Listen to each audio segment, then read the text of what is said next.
All right, ladies and gentlemen, buckle up.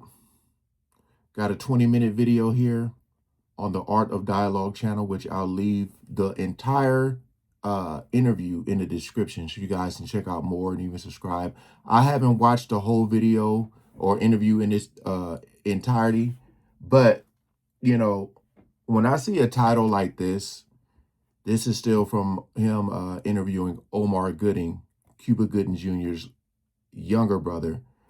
Omar Gooding on distancing from Merlin Santana over dangerous lifestyle and woman confessing to a murder.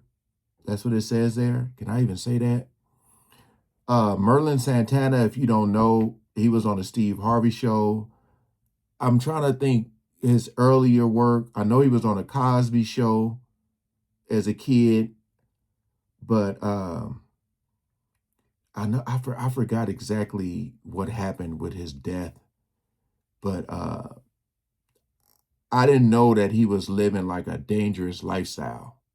But I believe him and Omar were really good friends. So we gonna check this out. I'm gonna try not to pause it because it is 20 minutes.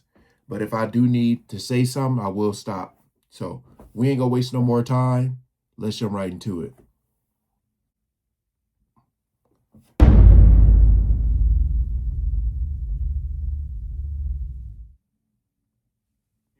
If we may, I'd like to talk about a friend of mine that passed away that I never really had a chance to talk about on camera. And I kind of feel bad just because this is how I do people.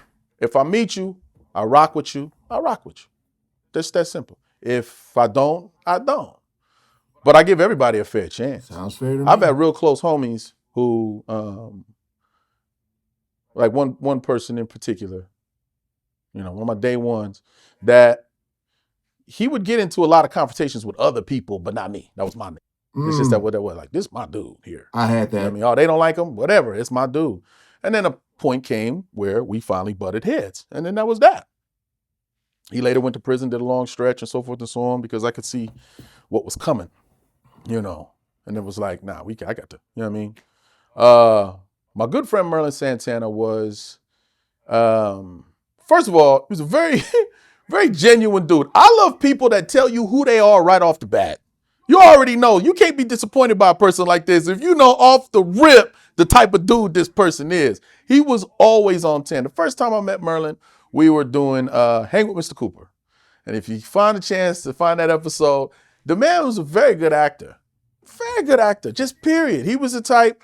First day I met him, we did a scene one time. I was like, he's on point. He know his line. He ain't the what's the line type of dude. He's always well prepared. You know what I mean? Good shape, took care of himself. Comedy, you didn't have to say, why don't you try it like this? He was funny.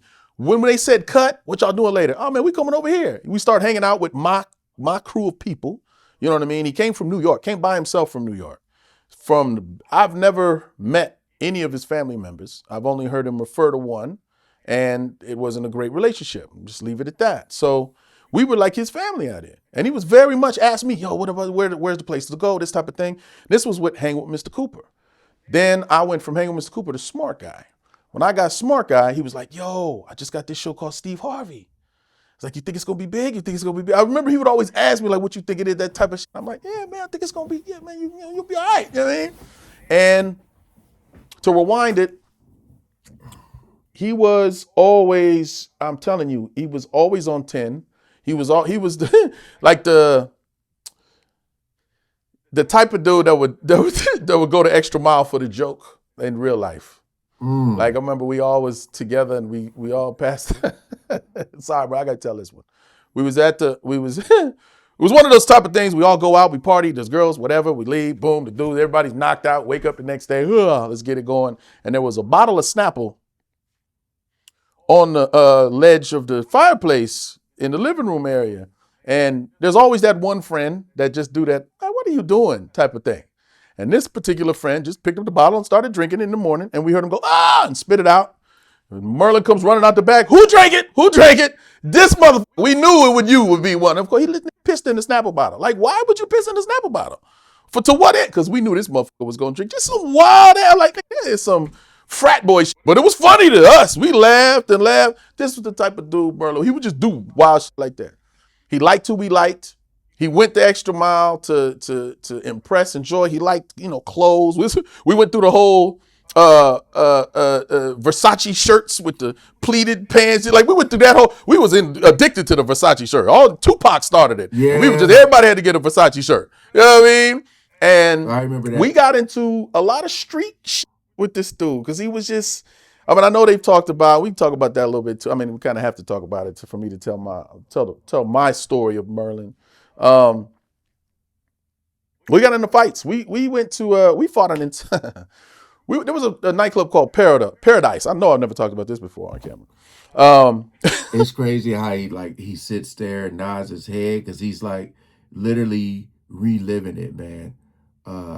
Some of the stuff he's saying, I can really relate to because the same things was happening. I had some friends who was like really out there, and everybody's had their friends that are funny.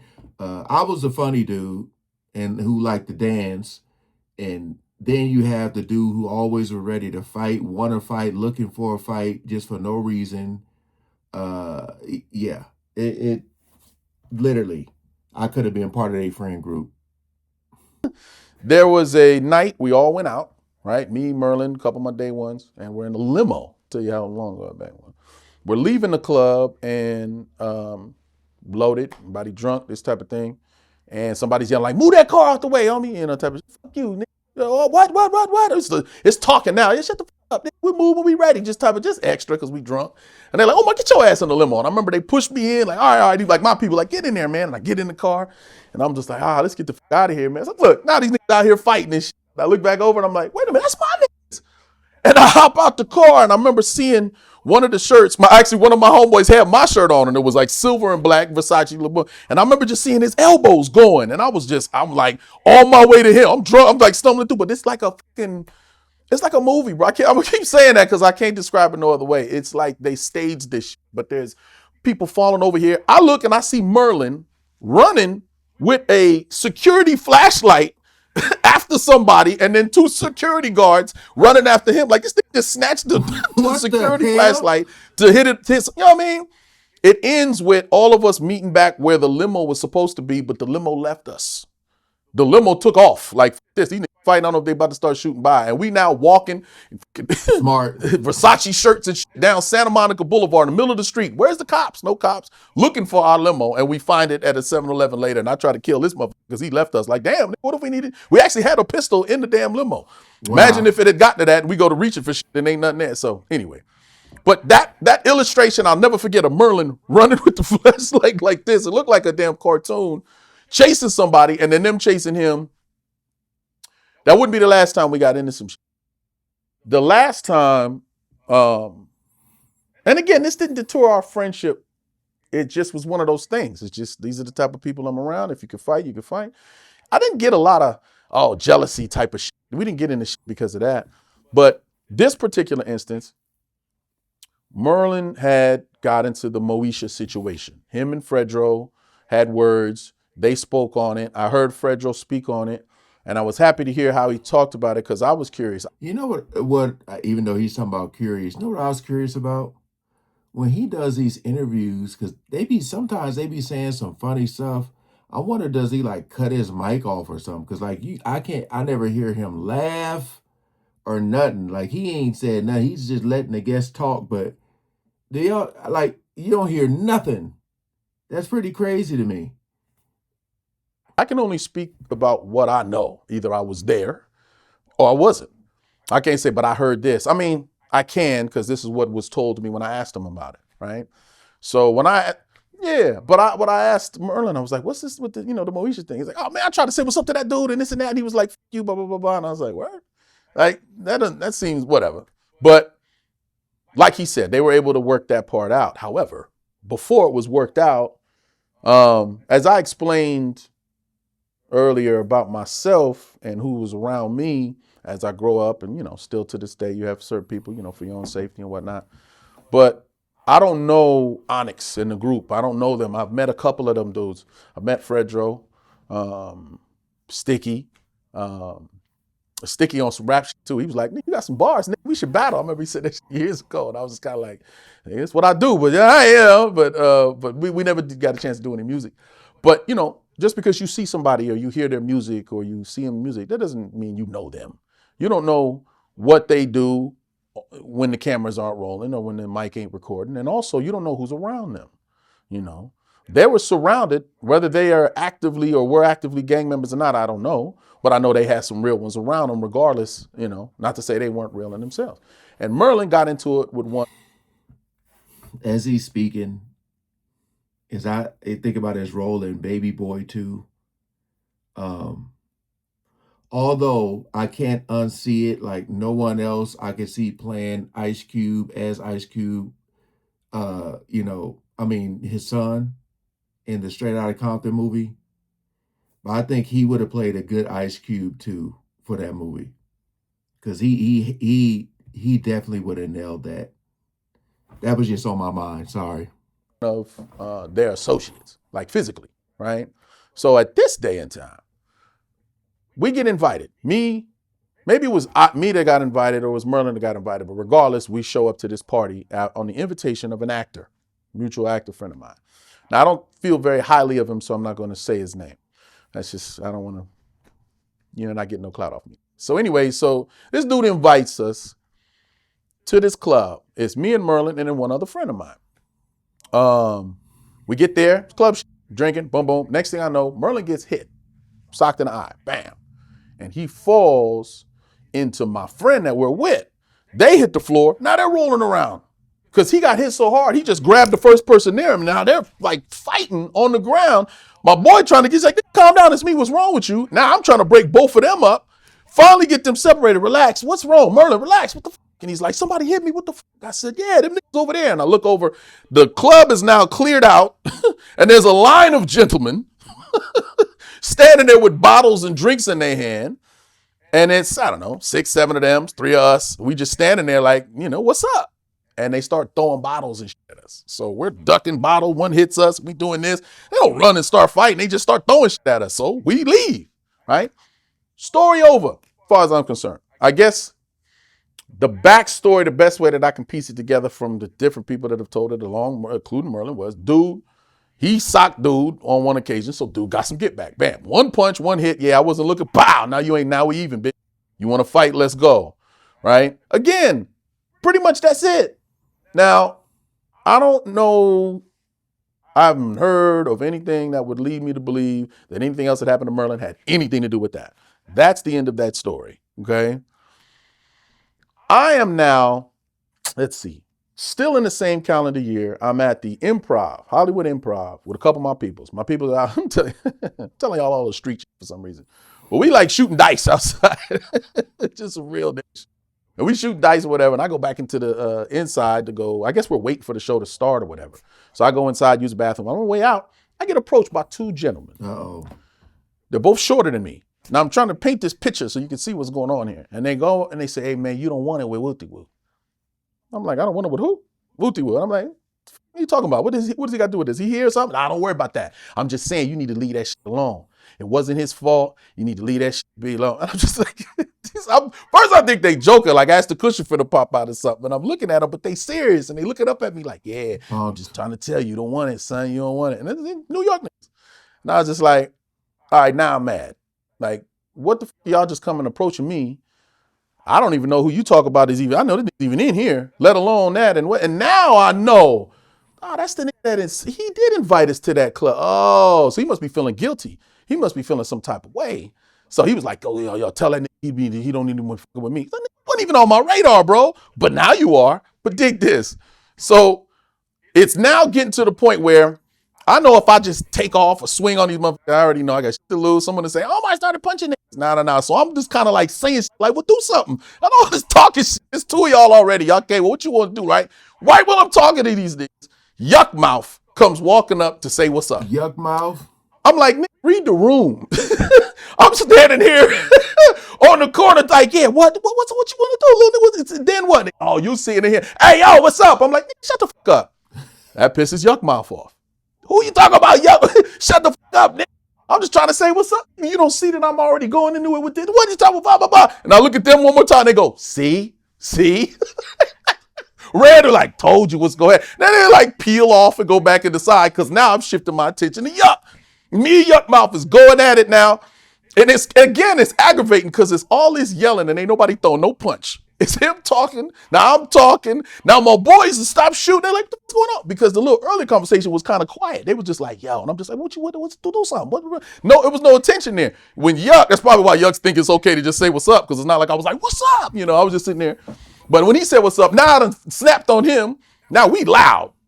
Right? So now the security comes out. They saying I'm a problem maker every time I go to the improv. Don't start no shit, all that type of shit. My boys come over, separated, turns and all this. Now, here's the thing. While this happened, there were other comedians and actors and celebrities there. Aries Spears was one of them. And I got to say this. Aries came over being a good dude. He saw me riled up and just was like, yo, man, calm down. You got shit to lose. Like, relax. You know what I'm saying? You don't need to be out here doing all this, da-da-da. He just kind of gave me a couple little quick little words. But I was like, you didn't see what happened? Two niggas approached me and then another nigga came at me. I'm out here, minding my fucking business. Don't come to me like I'm, And he was like, all right, nigga, try to warn you, fuck off, That was our whole interaction. Later on, and I've spoken to Yuck Mouth about this too, because he was like, oh, that's why you was so riled up. We get some birthdays near the same age. I was like, that wasn't what it was, nigga. I had a whole fight going on. That's what it was.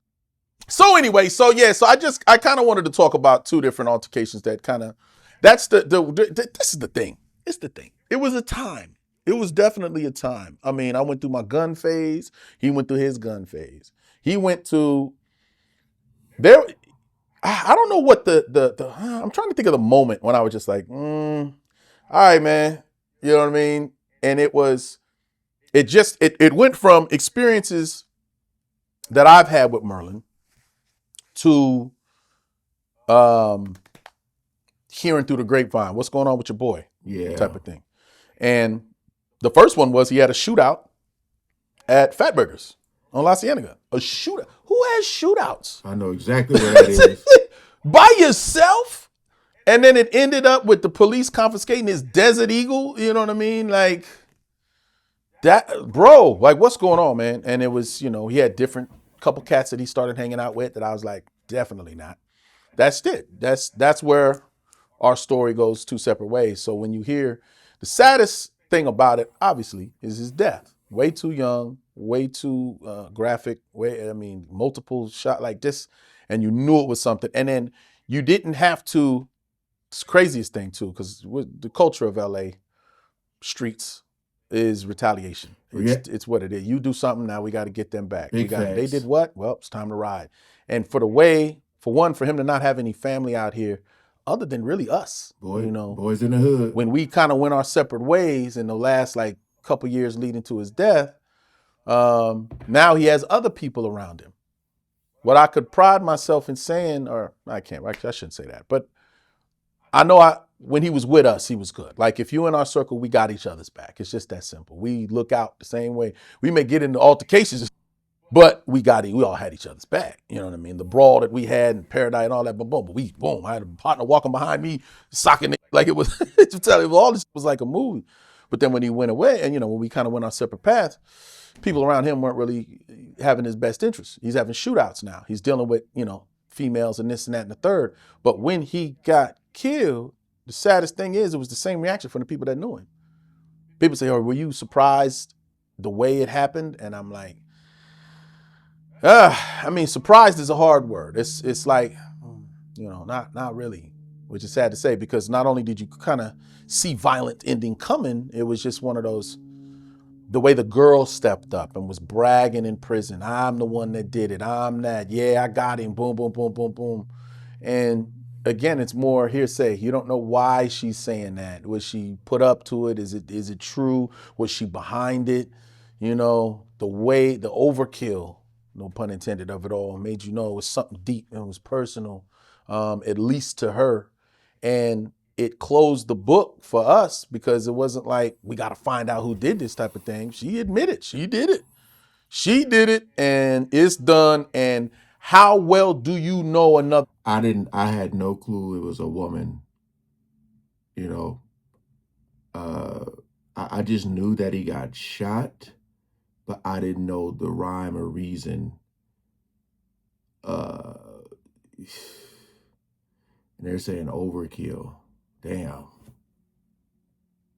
Person. When people ask me about other people, I can give you my opinion, but I don't know. I love, my brother. I love my brother. I can't attest to everything he does when he's not around me. I can give you my opinion. It was like a father figure. I walked in, I was getting chased home, and he came and chased these niggas bigger than him up the block and ran out there like this. Merlin was, you either loved him or you hated him. It was just that simple. But a lot of people loved him. People that met him had mad respect for him. And then for him to have a violent ending really sucks, because you don't know. It was one of the people that didn't like him that he didn't cross, and it was to the max. He was always to 10. When you met him, you laughed hard. Even pissed in the damn Snapple. That was some funny shit. He was the first nigga I never heard say thirsty. You know, we told him to use the word thirsty all the time. He would be like, thirsty, mad thirsty, son. He was so Wow. East Coast, but it was our East Coast nigga, man. And he laugh at us, what up, cuz? Y'all West Coasters, cuz. Like, yeah, who are you, son? And he was just, yeah. My last story I would tell about Merlin, he was so on 10. We were driving in his Mercedes. He had a BMW, the little hatchback joint. We always went to Vegas. It was like my second home, all of us. Ever since Smart Guy and on, that was Vegas back and forth from 17 years on. But anyway, we're driving, and if you know the streets or the freeways, if you're coming from LA going to Vegas, you have to merge from either the 134, when I see that goes to the 210, and then you hit the 10. This is before the 210 was the main thing. You always hit that 10. You take the 101 to the 10, there's this curve that's treacherous, and it curves up and around, and He is not lying. I was literally just on that the other day. Literally. He is not lying. You slow down. What you drive up on? We used to drive like nuts, but we in this hatchback. I remember it's two of us, and Merlin's driving, and he's from New York, so we always telling him where to go. Make a left here. Here's your exit. Sign coming up. Don't forget that. Hey, slow down. We got to make this right. He was moving at such a velocity that we both knew that this turn was coming up. We didn't want to say, you don't tell a nigga like that, slow down, there's a turn coming up. No, because what will he do? Go faster. Speed up into that motherfucker and go, yeah. You don't tell a nigga like that, slow down. You either tell him it's coming and pray, or shut the fuck up. Guess what we chose? Both of us was back there. We saw it coming. All right, you just missed it. Yeah, he just missed it. He just missed the turn. I was back there. We get off on the next one. But you just keep going straight. We'll figure this shit out. We wasn't gonna tell that. Oh, we would have been dead. Oh, easy work. Because that turn would have tipped over. I think it actually claimed some lives, man. So what you get with a Merlin Santana. I haven't met anybody like him since, for sure. Not even close. Just if he rock with you, he definitely rock with you, and if he didn't, you might get caught with one, And truly tragic. But if he was still alive, he would be one of the great actors of today. He'd be in all the movies. He easily make that transition to doing drama and comedy. Gone too soon, R.I.P. And he was definitely one of my people, though. You know what I mean? So I had to really kind of tiptoe around that story best I could. But that was really my guy, man.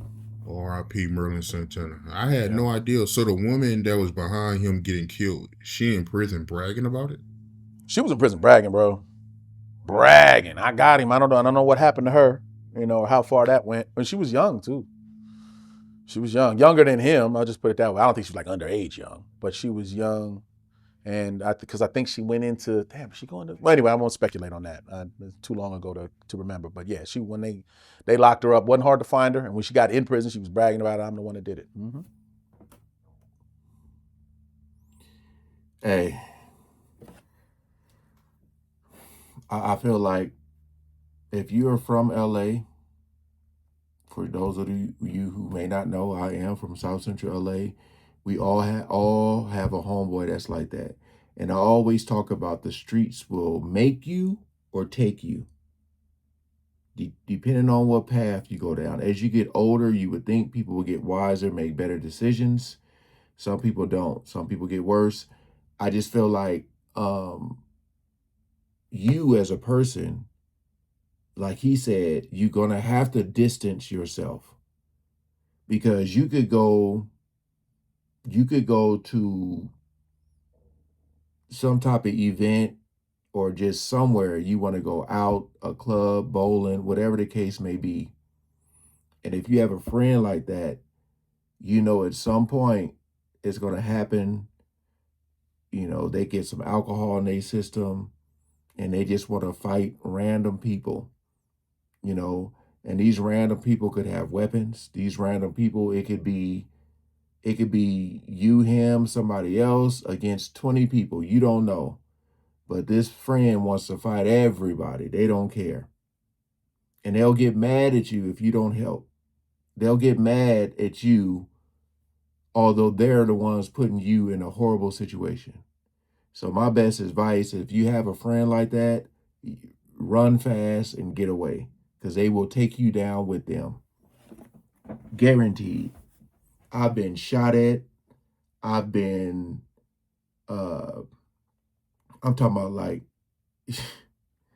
yeah, yeah, it was crazy. But shout out to Omar for this story, man. This brother, you know, it's almost him in Cuba. It's almost like a Eddie Murphy, Charlie Murphy situation, man. This brother got some stories, man. Wow. Shout out to Art of Dialogue. I'm gonna leave the original video with the full interview so you guys can check it out. All right, peace out.